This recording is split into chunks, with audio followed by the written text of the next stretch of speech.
Assalamualaikum warahmatullahi wabarakatuh. Ketemu lagi dengan saya Ikhwan Muslim pada video mata kuliah Pancasila. Pada video kali ini kita akan membahas kelanjutan dari proses penyusunan Pancasila, di mana pada video kali ini kita akan membahas terkait dengan fase perumusan dari Pancasila itu sendiri.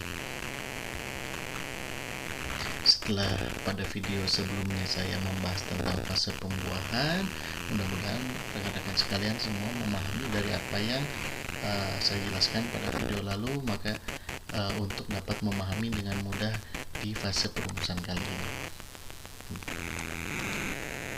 Baik, yang pertama, setelah kita mengetahui pada fase pembuahan bahwa terdapat 3 peristiwa yang kemudian itu menjadi cikal bakal pemikiran dari dibentuknya Pancasila, yang kemudian akhirnya nanti akan ditetapkan sebagai dasar negara kita. Nah, pada proses perumusan kita lihat anggota BPUPK yang berjumlah 69 orang merespon apa yang menjadi permintaan dari Rajiman mengenai dasar negara, sebagaimana yang telah saya sampaikan pada video sebelumnya.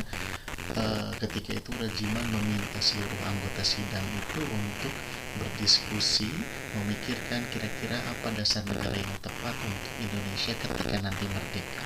Nah, setelah terkumpul beberapa ide, gagasan, dan lain sebagainya, kemudian dirumuskanlah poin-poin penting kira-kira apa saja yang harus ada dalam dasar negara Indonesia.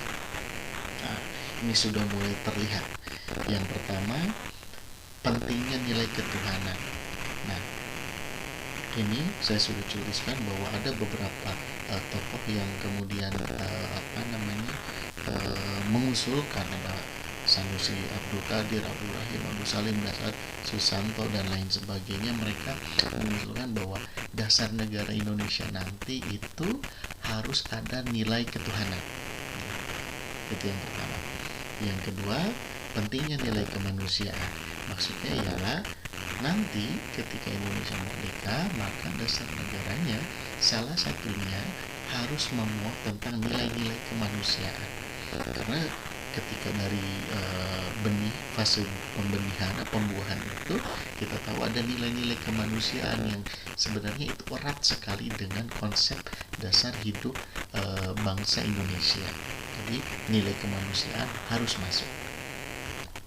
Lalu poin yang ketiga adalah pentingnya nilai persatuan. Ini beberapa tokoh yang sepakat dengan pentingnya nilai persatuan. Ada Muhammad Yamin, Nurul-Ningrat, Suryo, Susanto, Wiranata Kusuma, Dahlan, dan Susrodiningrat. Mereka beranggapan bahwa dasar negara Indonesia itu harus juga memuat salah satu poin penting, yaitu nilai persatuan. Dan yang keempat adalah pentingnya nilai-nilai demokrasi dan permusyawaratan. Jadi selain 3 poin yang lainnya, persatuan, kemanusiaan, dan ketuhanan, para tokoh ketika itu merumuskan juga bahwa yang namanya nilai-nilai demokrasi, permusyawaratan harus masuk juga dalam dasar negara Indonesia. Dan yang terakhir, bahwa dari dasar negara yang nantinya dicita-citakan untuk menjadi dasar negara Indonesia yang merdeka, maka nilai-nilai keadilan sosial harus masuk. Nah, rekan-rekan sekalian, inilah poin-poin yang kemudian mengemuka gitulah. Inilah poin-poin yang kemudian muncul pasca Dr. Rajiman meminta seluruh anggota sidang itu untuk berpikir, berdiskusi, kira-kira memasukkan poin apa saja yang nantinya bisa diwadahi dalam dasar negara Indonesia yang nantinya akan merdeka. Ketika itu muncullah kurang lebih 5 poin ini, tapi ini masih jauh dari Pancasila ya, jadi ini hanya garis besarnya saja. Kira-kira apa sih yang harus ada gitu. Nah, mereka ketika itu sepakat bahwa ada 5 poin yang harus muncul dalam dalam rumusan dasar negara nanti gitu. Sebelum ada istilah Pancasila, pokoknya semuanya sepakat setidak-tidaknya 5 rumusan ini harus diakomodir dalam dasar negara.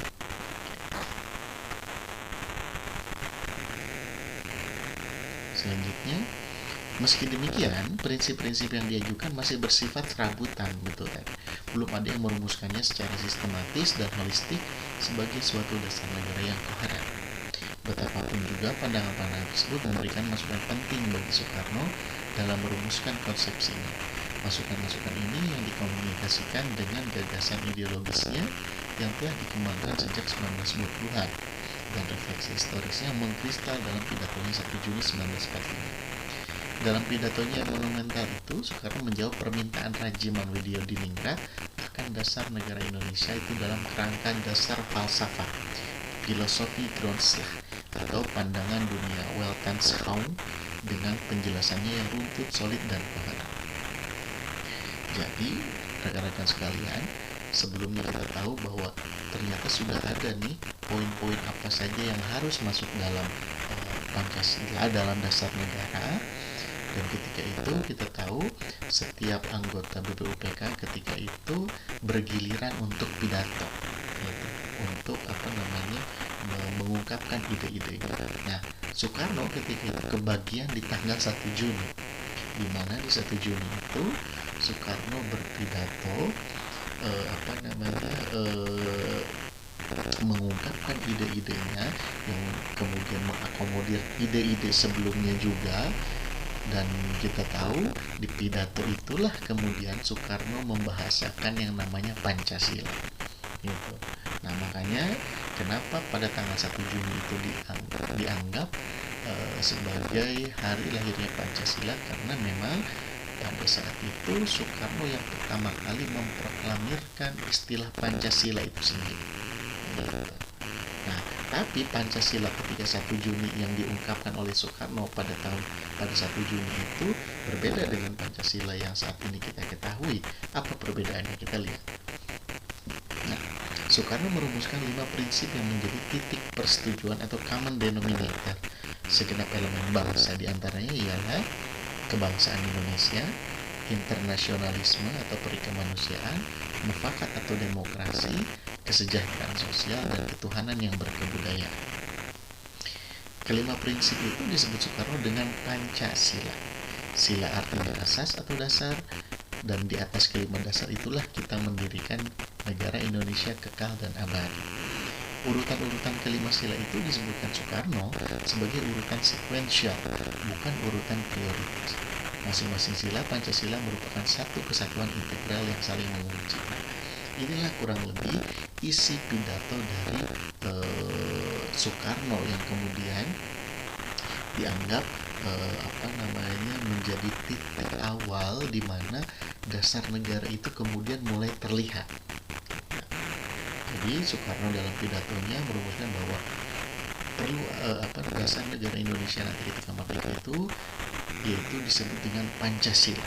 Panca itu artinya 5, sila itu artinya dasar atau asas, sehingga 5 dasar yang mendasari negara Indonesia merdeka.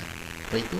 Kebangsaan Indonesia, internasionalisme atau perkemanusiaan, mufakat atau demokrasi, kesejahteraan sosial, dan ketuhanan yang berkebudayaan.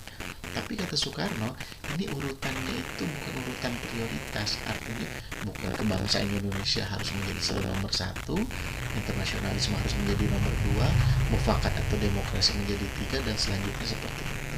Tapi ini urutan-urutan yang integral, saling mengunci. Jadi bukan Pancasila kalau hanya kebangsaan Indonesia, misalnya seperti itu. Jadi urutannya itu urutan yang memang bukan skala prioritas. Jadi makanya kenapa ini Soekarno menempatkan ketuhanan yang berkebudayaan poin nomor 5, karena menurut Soekarno ini ya tidak seolah-olah tidak penting urutan penempatannya di urutan nomor berapa, karena itu bukan urutan prioritas yang harus 1 dulu, lalu setelah 1 2, setelah 2 3, dan bukan kayak gitu. Jadi ini segitiga yang kemudian saling melengkapi kayak gitu. Ini adalah pidato Soekarno, salah satu isi dari pidato Soekarno di pidatonya di 1 Juni. Nah, secara singkat, gagasan yang diberikan oleh Soekarno mendapat respon dan penyempurnaan di antara anggota BPUPK. Jadi setelah Soekarno berpidato tanggal 1 Juni itu semuanya mendapatkan pencerahan, dan ya banyak yang sepakat dengan isi pidato Soekarno ketika itu, namun dengan berbagai catatan. Catatannya apa untuk perubahannya? Pertama, prinsip ketuhanan dipindah dari sila terakhir ke sila pertama. Kalau tadi di Soekarno itu ketuhanan yang berkebudayaan itu menjadi sila kelima, itu dirubah menjadi sila pertama. Prinsip internasionalisme atau perikemanusiaan tetap diletakkan pada sila kedua, namun redaksinya mengalami penyempurnaan menjadi kemanusiaan yang adil dan beradab. Prinsip selanjutnya, prinsip kebangsaan Indonesia diletakkan pada sila ketiga dan menjadi persatuan Indonesia. Prinsip mufakat atau demokrasi berubah posisinya menjadi sila keempat dan berbunyi kerakyatan yang dipimpin oleh hikmat kebijaksanaan dalam permusyawaratan perwakilan. Selanjutnya, perbaikannya adalah prinsip kesejahteraan sosial berubah posisinya dari sila keempat menjadi sila kelima dan berbunyi keadilan sosial bagi seluruh rakyat Indonesia. Nah, itulah proses-proses penyempurnaan perumusan, berawal dari diskusi-diskusi setiap anggota DPR PKI yang kemudian dijabarkan dalam pidato-pidato para tokoh-tokoh itu, yang kemudian menjadi semakin terlihat ketika Soekarno berpidato di tanggal 1 Juni 1945, yang kemudian dilakukanlah penyempurnaan. Nah, itu proses perumusan dari Pancasila itu sendiri. Oke, rekan-rekan sekalian, itu saja pembahasan dari fase perumusan ini. Jangan lupa klik like and subscribe video saya. Terima kasih. Assalamualaikum warahmatullahi wabarakatuh.